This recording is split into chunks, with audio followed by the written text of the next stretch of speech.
be looking too much into, like fucking Wesley Snipes got smashed for it. He got fucking done. Loads of there was a theory going around that they were specifically going because they figured there's going to be a lot of tax evasion there, which is sort of racist. Well, he would have been very young.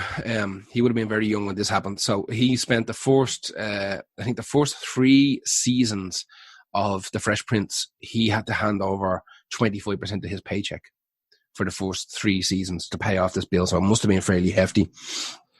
Jesus. They kind of broke up. They just kind of went their own way in 1994, 1995. But then they kind of got back together again and recorded some kind of bullshit. They done a few little bits and pieces where they got together and done. I don't think they ever wrote any new material. They just done redos. They ended up getting sued by their record label when they broke up, actually, because they had like 2 more albums on contract. Would you like to know where he said bitch? Yes. Are you looking up? On a song called You Saw My Blinker, and it's about... That's right, I read that. His car getting hit, and it's like, basically, you saw me indicating, but the last line of the chorus is, you saw my blinker, bitch. There you go. That's not even that hard, really. So thick she couldn't see in a lane. I swerve left, I swerve right, but she still the tail caught me, Tam died. Left lane, try to switch, then you saw my blinker, bitch. I wonder does it go like that? I'd love to know. I'm going to listen to that after. I'm going to absolutely go looking for that now. But yeah, they put 5 albums out from 1987 to 1993, and then they had a couple of performances afterwards. I just have, like, that song, Summertime, I love it. I love the sample. Summertime. Yeah. It's the most summer sounding song of all time. It is. But Miami's not bad either. Miami's, like, see that kind of fucking, like, Big Willie style stuff? I didn't really have a problem with that at the time. Because that was, like, that proper kind of club music. You know, like shit clubs that were underneath pubs. Do you remember them? Yes. They used to, like, they'd hollow out their basement. And they just, like... It fit one like, under the Oak. Yeah, exactly. That tiny, was like you could fit about 15 people. Yeah. But, like... It was under Thomas Reid's. Thomas Reid's, it was called the Oak, yeah. Yeah. The Oak was the sidebar in the venue downstairs. And they just have, like, these kind of shitty clubs. They bring DJs in, find a little corner, and every Friday and Saturday night they go to 3 o'clock in the morning, and it'd be just that kind of poppy nonsense. There'd be a little bit of nostalgia, and then kind of current charty, whatever the fuck, you know. And you could throw requests at them. It was just kind of, it was like a Fisher Price version of a proper real club. You know, everybody was afraid to go to like Rira or any of the big fucking, you know, the Ormond or whatever, because, you know, someone's gonna inject you with fucking jacker blood or something. Like, so someone's gonna do something. You have to take a heroin when you go. Exactly, yeah. You've 6 heroines to get in. So like that's the way it was. Like you have to fucking, you know, smoke and dope. But yeah, everybody was afraid of them big clubs. So you go to like I know. I was clubs. the Harp and all. I was terrified of all them. I did go to the Harp. I actually went to a few proper fucking scary clubs. Scariest one of all time was in Northern Ireland, up in Belfast. We went to a club that was predominantly in a Protestant area or something like that. It was terrible anyway. Go on. Anyway, did you have to do the King Billy fucking song from Trainspotting 2? No, I think I've talked about this before, but everyone was just standing around the edges of the club. No one was dancing. They were all like a teenage disco. No, they're all in their 20s. White Ben Sherman shorts. They're all just staring at each other, all drinking a Smirnoff Ice. And I was like, this is the creepiest thing ever, man. Fucking horror. The horror. Anyway, listen, Boom Boom Shake the Room, or Boom Shake the Room, I think this was called. It's not even Boom Boom, it's Boom Shake the Room. By Jazzy Jeff and Fresh Prince. I have a soft spot for that type of garbage, soft hip-hop. I always did. As much as I like the fucking deepest, darkest stuff, I like the fucking garbage throwaway stuff just as much. Who's your next one? My next one is Skrillex Kill Everybody from 2010. So when this came out, like, dubstep was massively hated on by the rock community. Yeah. You know, the rock community, so open-minded their metalers are, to be honest. They really are. And I remember, like, it was everywhere I went, they were just going, this fucking dubstep is ridiculous, shite, it's this and that. And I was just sitting there going, I kind of like it. I hear what you're saying, and I'm just nodding for a fucking easy life. But like, and every now and then I go, man, like, I don't know what to tell you. I don't know how they're like still loving the Prodigy and hating this. It's not really a million miles away, especially Like Skrillex was the poster boy for dubstep because he was the best at it. Yeah. And he was one of the first at it. But this song, Kill Everybody, is, Jesus, it's fucking deadly. I don't care what anyone says. I don't know this song. I know a couple. Actually, that's a lie. I haven't listened to it yet. If I listen to it, I might have heard it before. But off the top of my head. This. It sounds like something off the Prodigy album, Invaders Must Die. Savage. But it's before. What year was Invaders Must Die? Oh, 2006, 2007. Invaders Must Die by the Prodigy. 2010. Oh, so it's the same time. No, this is the year. So this is actually a year before. Sorry, this was a year after Invaders Must Die. So I think everything to do with dubstep is modelled off the Prodigy mixed with just kind of hyperactive, chopped up madness. And I have to say, like, whatever about people slagging the shit out of dubstep, and it got an awful time when it came out, especially from older rockers at the time. I didn't really, same with me and you. When something comes out, it's easier to understand it before you lay into it. Oh, yeah. So you can get a better understanding of why you're laying into it. Also, if anyone calls you on it, you go, well, I hate it for this and that and this reason. Yeah, give it a real reason. So when it came out, I was like, okay, a lot of dubstep was absolute garbage. Like it was overused in ads. Remember they would just ads just go down. Yeah. But I thought about this before as well.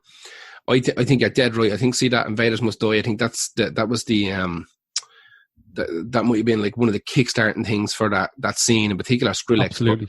But I think that the group that almost all dubstep is modelled after is the Future Sound of London. The Future Sound of London had that fucking style, like the chopped up beats. Yeah, like 30 years ago, they were mad for all that, those kind of industrial siren type of, like everything was ran through a chopper, and they had that particular style. You see, the thing about like dubstep in general, I don't really like the music itself, but there's a couple of songs from Skrillex, and there's a kind of scene of lo-fi dubstep, like Axcom, Mount Eden, I think, are one of them, are actually really cool because it's slowed down. Yeah, the chops and changes aren't as aggressive. But the first time I heard this "Kill Everybody" song by Skrillex, I was like, listen to the melody that's coming through the cuts. It's just unreal. Yeah, you fill in the blanks. That's sneaking through. Yeah, and it's been like, okay, it's delivered in about 7 different packages, like the way Amazon do lately. That's all I'm going to say. Seriously, have you ever tried to order not single packing it? I have, but I've only ordered like one thing. I fucking hate Amazon. We've talked about this before. But I've had no choice. Yeah, look, they're a necessary evil for me. Right now, But like my example of getting something delivered in many different packages, like that's the way kind of dubstep was for me. It's a riff broken up into different instruments and filters and everything, and I can see why people hated it. But Jesus, the hate that was there for dubstep, I just don't understand it. Not like it was fucking ska. I think it's because man Sonny or whatever, he was like a metaler, and like he emo kid, wasn't he? Kind of, yeah. But like the band were pretty heavy, and he was. I don't know. I think whenever you just jump genre like that, you're gonna just kind of leave a trail of hate behind you, I think. Maybe. Well, look, have a listen to this song. Kill Everybody. Certainly will. It has that chipmunk vocal, but I don't mind that. I don't mind that either. Perfectly honest with you. Who's your next one? The next one is a can of Hackenberg. Hang on a second. Your next one is a can of Hackenberg. That's a guilty pleasure, surely. Yeah, it's not. Or a controversial like. Don't like it. Hang on. I can't open it. It's not. Well, sorry. Why don't you put something in it like a bit of Ribena? No. I'm not doing that. It tastes like shite. No, it tastes good. Like, it's just whatever's in it. That would be a guilty pleasure. Just fucking beer with a bit of Ribena in it. Just like Guinness. No, don't fuck a Guinness like that, man. Yeah, don't be messing with it. Yeah, wait. I can't remember the last time I had a Guinness. Jesus Christ. I'm not trying not to think about it. Like, my first Guinness, I'm probably going to cry. Oh, I don't know. My first Guinness back. Well, actually, Diageo were in contact with me today. Guinness were in contact with me today, actually. They're getting their shit together now to pull all the old stuff out of the pubs. So that the wheels of fucking industry are slowly but surely starting to break the fucking skin and rust off them. I don't know. Are we not getting another month of lockdown now? No, there's rumours doing the rounds. Listen, the most certainly will probably be loads more lockdown. But Yes. the HSE are pushing for September. I don't think that's going to happen. I don't think the government will allow that to happen. I think they're just going to slowly but surely start letting a few places creak open for a couple of hours a day, because otherwise the entire world's going to be broke, and they're going to have to fucking start using Bitcoin as normal money or something. Yeah, here's the thing: when like people versus money, it's a sticky situation. Now, personally, I could preferably go for a longer stint in it, just so everyone's safe. But if like the way America are dealing with it, like, we're just going to take the human body count as the hit. Yeah, they'll just take it. They will just take it. No, capitalism is more important. Like the dollar, the economy is a living, breathing thing in America, and that has to be resuscitated. Exactly. Well, that's God. That's God there, you know. It's God everywhere. But it's like them being like one of the richest and most powerful countries in the world. What would America do if it wasn't? It would just be a big... They'd be fucked. Yeah. Well, they're fucked right now. The big thing for me with this whole thing about getting back into getting kind of economic spun back up, for me would be more of just an Irish thing. Whatever about Europe and the rest of the world, they have their own issues. At the moment, our growth percentage is astronomically low. We were supposed to be at 30% growth today, and we're under 10% right now. Here's the thing, though, right? We start opening the pubs, but we don't have any tourism. Yeah, we don't need it right now. Tourism is secondary we probably don't need it. People that haven't been in the pub in 10 years are like, oh, missed the pub. I'm like, you could have went. Just fucking like that whole kind of shop local end of things would be perfectly fine to get things back up and running a little bit. I don't think there's any business thinks that they're going to crack the doors open and there's going to be queues around the block for everything. That's not the way. That's a terrible idea. But I think having in maybe 3-4 weeks time, I think maybe having a fucking, some sort of system where, some of the bakeries are open again and some of the fucking restaurants are open again. I know there's some of them open. But well, the social distancing thing has to keep going. So going, it can still be fine. The way people are queuing up, like today I queued up to go in the Boots. Yeah. And I don't see what he can do there for non-essential businesses as well. Like hardware shops, do it there. Jesus Christ, open them fucking things, please. Yeah, there's one hardware shop open on Talbot Street, and I've been into them about 6 times this week. I actually, I'll have to tell you a story about what I done today, man. Fuck me. I had to strip.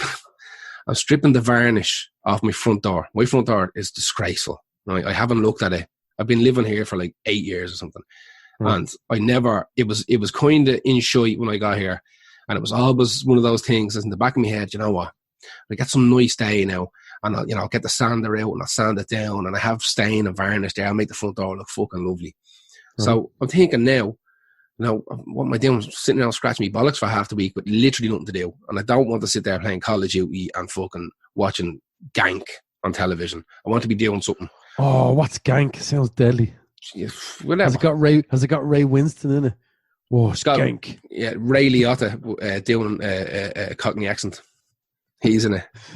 Go on, what did you do? Did you piss on your door? Did you jip on your door? Exactly. It actually looks like a giant came on my door every day for 9 years, and it just ate away at it. Like all the fucking varnish is kind of like coming off and ribbons and shit. So I got the sander. I have a little hand sander, not a little mouse one, like a proper kind of brick one. And I went out today thinking I'll just sand it off. Like, I'll take an hour, like, zzz, and the varnish will come off.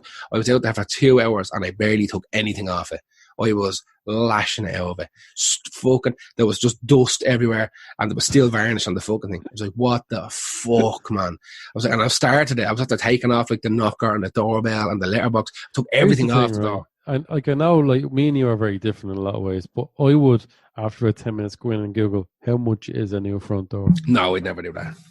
Never. I know, me and you are very different. I'm like, never. I'm only on this earth for so long. How much is a new front door? So I had a look online. I should have I kind of knew this in the back of my head, but I needed confirmation of it.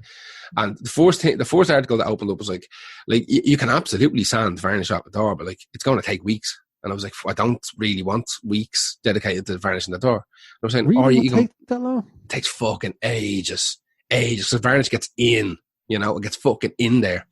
So you'd essentially have to take a couple of mil off the fucking door to get this varnish out, especially as we'd sit